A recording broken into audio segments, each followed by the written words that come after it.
All right, there he is, or maybe not. I don't know.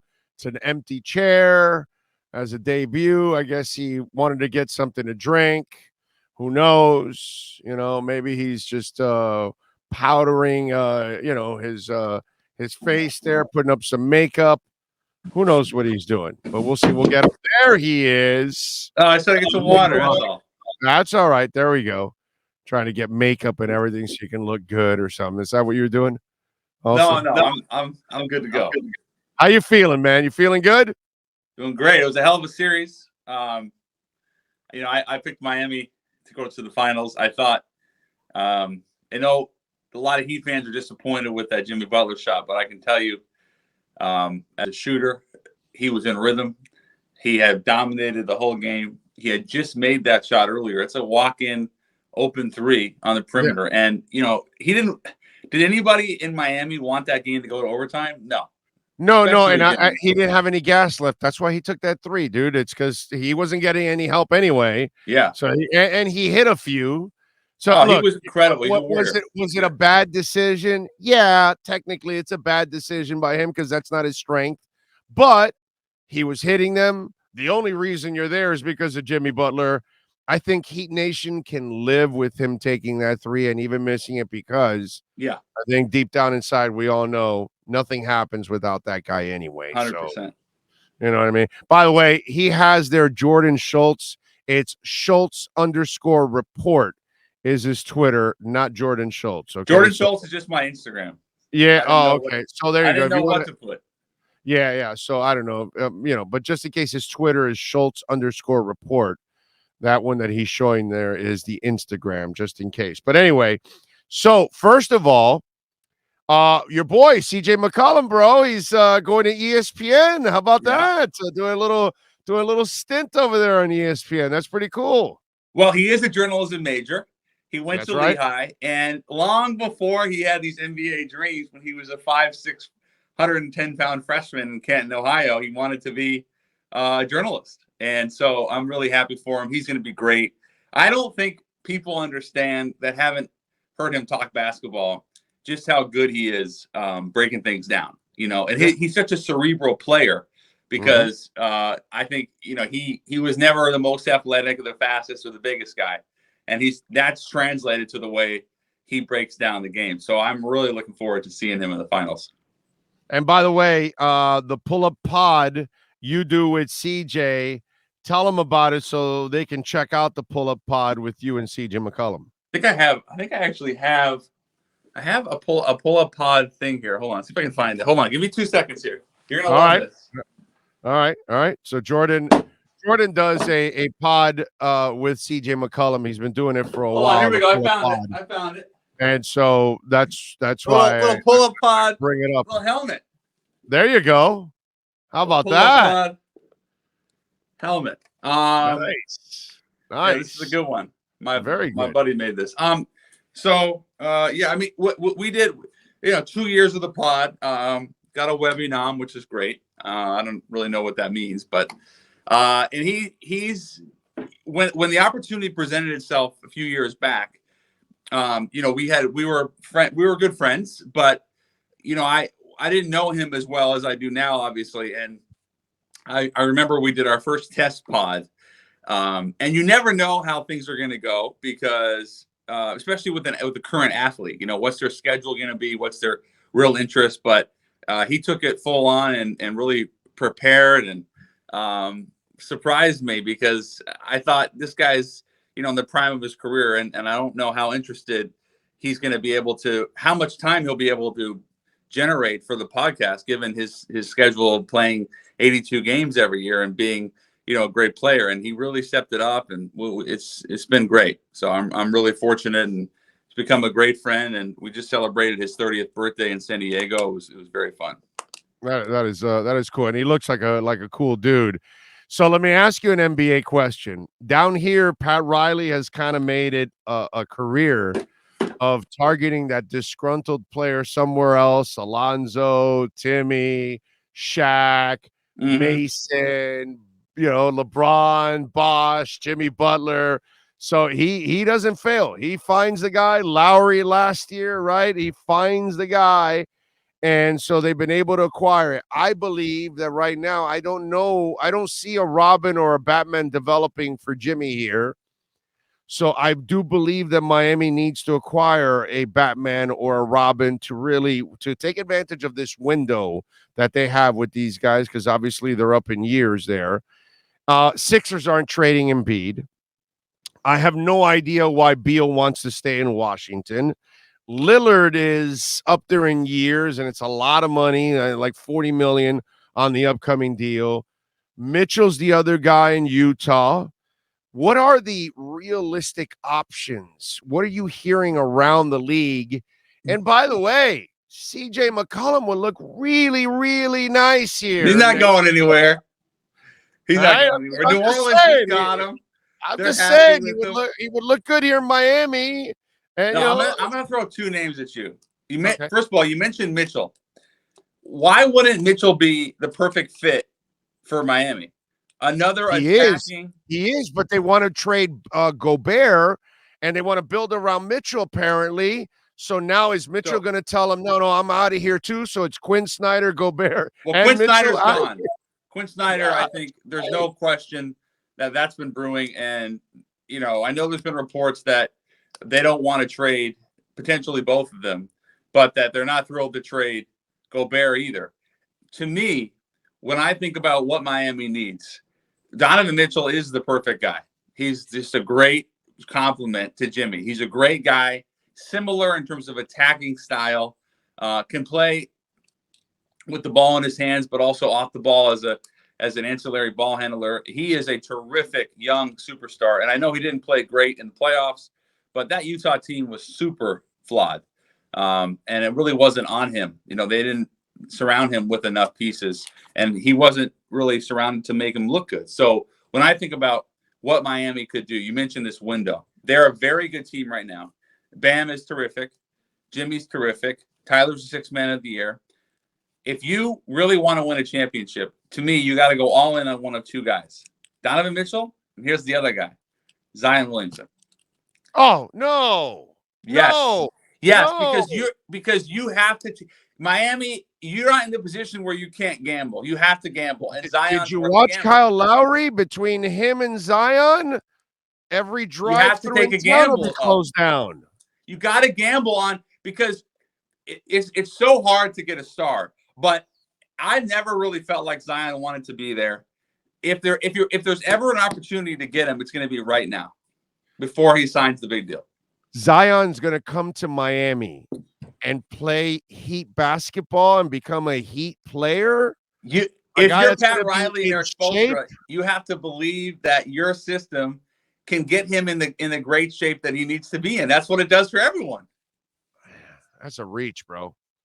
That's a reach. What is Miami giving up in return for Mr. Drive-Through? I would give up as many picks as is needed. Maybe you have to maybe you give up I don't know if New Orleans would take on the Duncan deal at $90 million, but you obviously have to give up a big piece. It can't be Bam or Butler. Right. Yeah. Or Tyler. And I love Tyler. But I just think when it comes down to the Heat, you mentioned this window.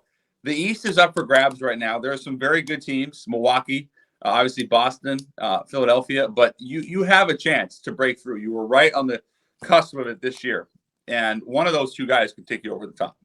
Wow. I just look at that situation. I'm like, man, what do you do there, bro? They got to do something. I believe they've got to shake it up a little bit here and try to do something. So Zion's the only other guy. Damn it. Well, he's not the only other guy. And I mean, do you guys want Julius Randle? No, God. Maybe you can go out and get RJ Barrett. That's another guy that, has been rumored. You ask around the league and you start to hear the same names over and over. RJ Barrett, Julius Randle. These are names that you hear. Maybe stuff that the Knicks screwed up in is well, what we hear. I'll give you one more name that I haven't heard attached to Miami, but I think could make a lot of sense is De'Aaron Fox. Oh, now we're talking. Yeah. But then what do you do with Lowry then? Well, the Lowry contract is tough. It's tough. He's 37. Clearly, he doesn't have a lot left in the tank. Here's where I disagree with you on that one. Even badly overweight, because he needs to lose 30 pounds. Yeah. He still did some things that it was pretty brutal the last couple of games. I know, but if he actually took off the 30 pounds, I think it would allow him to do what his mind wants him to do. But he's never been that guy, He's never been in great shape. I know, but he's in Miami now. This is the part that's so screwed up. You've never done this with any other player.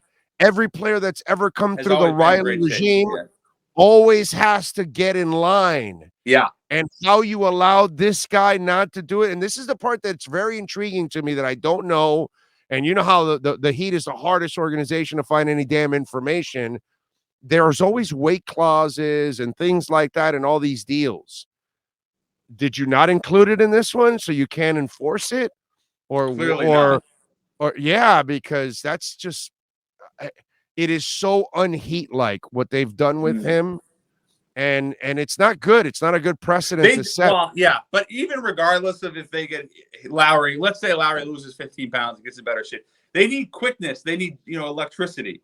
And that's why I mentioned Fox. Clearly Sacramento, I thought it was just a brutal trade to give away Halliburton, basically, for Sabonis. But they did draft Davion Mitchell, so he's there. And maybe you can pry De'Aaron Fox away. He wasn't someone they were thrilled to try and move, but he's not one of these guys that's completely off the table. And he'd be the kind of guy, this young, explosive playmaker that, inline to inline is so electric that could really help. But Tyler has to go in that deal. Tyler would probably have to go in that deal. I love Tyler. I mean, don't Heat fans love Tyler? Yes, they do. But here's the problem we have now with Tyler. He wants to be a starter, but he's only proven to be a six-man. Is he going to want max money? So, because here's my problem with the Bam situation. Don't tell me that Bam's going to improve and this and that, he's not a focal point of the offense because we don't make him that. Well, what, dude? Why'd you pay him max? And why do you play him this way? If you play him this way, it's because you're telling me he can't be a franchise offensive player. You're playing him with dribble handoffs and picks and doing all the dirty work. So he's like a really expensive, role player. And I get it if you want to play him that way, but now you've overpaid him to be that player. So what are you going to do with Tyler? Are you going to pay Tyler max money when he's a six man? Because he hasn't proven to be a starter yet. He can't play defense like you really need him to play, although I will give it to him. He has improved in that area. So I will give him that, okay? But it's 20 really points a game, very efficient, 6 man of the year. That's a very is that max money. Even at that, he's very valuable, and he's still a very young player. I think he. To me, I look at Tyler and I feel like he's a big part of their future. But they need it. They do need more speed, man. They just look slow. Boston has this ability to, and this is why I thought Boston was, potentially the toughest matchup for Golden State. Was Boston has this ability to play so many different lineups with flexibility. If when Robert Williams wasn't available, then they can play Grant at the 5 and go small. If Robert Williams is on the floor, then you have this great lob threat who can also run the floor like a gazelle, and you can play big and long. Boston has so much flexibility in their lineup that Miami doesn't. I mean, really, if you look at it, it's amazing that series went to 7, considering the fact that Jimmy was essentially on one leg, and you didn't have Tyler either. It's amazing. All right, let me switch gears here. Let's move over to the NFL. You broke the story of Melvin Ingram coming to the Miami Dolphins a couple weeks ago, 10 days ago, whatever the hell it was. We are wondering, what's the word with J.C. Tretter? Because that's the only other free agent that Dolphin fans have clamored for, because Michael Dieter is the starting center. Yeah, I know. Connor Williams are experimenting there. I still think he ends up at left guard next to Teron Armstead. I think that was their vision. but really there is no competition really for Dieter right now. Not that Treader would be competition. He would be the starter. Treader's a top 5 center. Right, exactly. What the hell are you hearing? Well, here, I'll tell you, I've been probing a lot on that. And here's the deal with Treader. At his age, he doesn't want to, he only wants to play for a winning team. And that's not to say he wouldn't go to Miami, but he's very specific about what he's looking at. Winning team, situation where, he doesn't want to like be at OTAs right now. He's at the point of his career where he's done a really good job with his money. He doesn't need the money. He wants to be in a healthy, stable organization with a really good offensive line and a team that can win. So, Miami's in that mix. Put the organization stuff aside with Mr. Ross. But in terms of the offensive line, the offense, and the team that's really, in my opinion, ascending, they're one of those like 3 or 4 teams that makes a lot of sense. The center position is so underrated in this league. Everyone talks left tackle. The center position, especially for a young quarterback like Tua, can make a massive difference. Massive. Yes. And J.C. Treader is fantastic. He's a little older, but he's a top 5, top 8 center. One of the things that I was told was because he's the head of the PA, some teams, for example, like a Baltimore, might not rush to go sign him. They don't want to deal with some of the other stuff. I don't see Miami as that type of team. So to me, when I think about great fits, there's like 3 or 4, and the Dolphins are one of them. But he's in no rush. So if a deal were to get done with Treader, it wouldn't be imminent, but I wouldn't rule it out either for you. But it would have to be like by early next month, right? Because right before training camp, that's true. No, but that's not imminent. That's a month. Right. We're talking about a month away. What other teams? What other teams are competition for Miami for J.C. Treader? What other targets are there out there? Well, Seattle could use a center. Posick went to Cleveland, but that's not a winning team. And they don't have a quarterback right now. They're like kind of they're in transition. So let me ask around on that. I can. That's an easy. I'll ask around on that. All I've been told the last month or longer even was he's taking his time and he wants to potentially play, but wants to be on a contender. When I think about like pieces that you could add this late, that's him. The value. There's not anybody more valuable than J.C. Treader at this point. No. And June 1st, all these teams get this new money now. So Miami already had money. Yeah, that's true. They already have money. They're flushed. That's fair. They're flushed. And by the way, they basically lost Mike Gesicki now. Whether he fits the scheme or not, who gives a shit? After Njoku's deal, that guy Gesicki's had a better career than Njoku already. Yeah, he got tagged, and then so he'll make like 12 or something this year. Yeah, something like that. So, but I mean, so you're saying, there's no way they bring it back in a year? No, because he's going to ask for. My God, Darren Waller hasn't signed his yet, and not that Gesicki is really a wide receiver. Not Darren Waller. Gesicki's not Darren Waller, where he's kind of a wide receiver hybrid tight end. Right, but he hasn't accomplished what Waller's accomplished. No, that's fair. That's fair. So but he's better than Njoku, even though Njoku physically, athletically is an Adonis. I get it, but his stats are not better than Gesicki's. Gesicki has been better in a pretty difficult situation, actually, whereas Njoku has been in an offense that can run the hell out of the ball at times. So, it's to me, the Dolphins must have been like, this league must be going batshit right now because owners are like, Cleveland effed up our QB clock now. We're giving this guy a fully guaranteed deal, just like what Gruden did with the Raiders. And then Carolina got suckered with their guy. Darnold? And then Jacksonville. No, I'm talking about the head coach. Oh, because they gave Gruden $10 million a year, and now they had to give the Carolina guy, and then Urban and Stanky Fingers Myers had to get all that money. So it's been a disaster paying running backs, paying head coaches, and now linebackers too. The quarterbacks. Yeah, man. Yeah, that's crazy. No, I think Gesicki's going to have a huge year, though. I think he's going to be a big time year. So somebody's going to pay him. You're right. Yeah, I just don't think it's Miami now. So we'll see. Hunter Long better develop, man. I like Hunter Long. I like Hunter Long. Good player. Good young player. And he kind of fits more what they do That's here true. because he's a little more of a blocker. Yeah. And they kind of want they want you to look more like Kittle actually than a receiver. They want you to be able to pick up some blocks. Although I think they're going to use Gesicki in the secondary blocking, picking up safeties and corners and all those things, not D-line.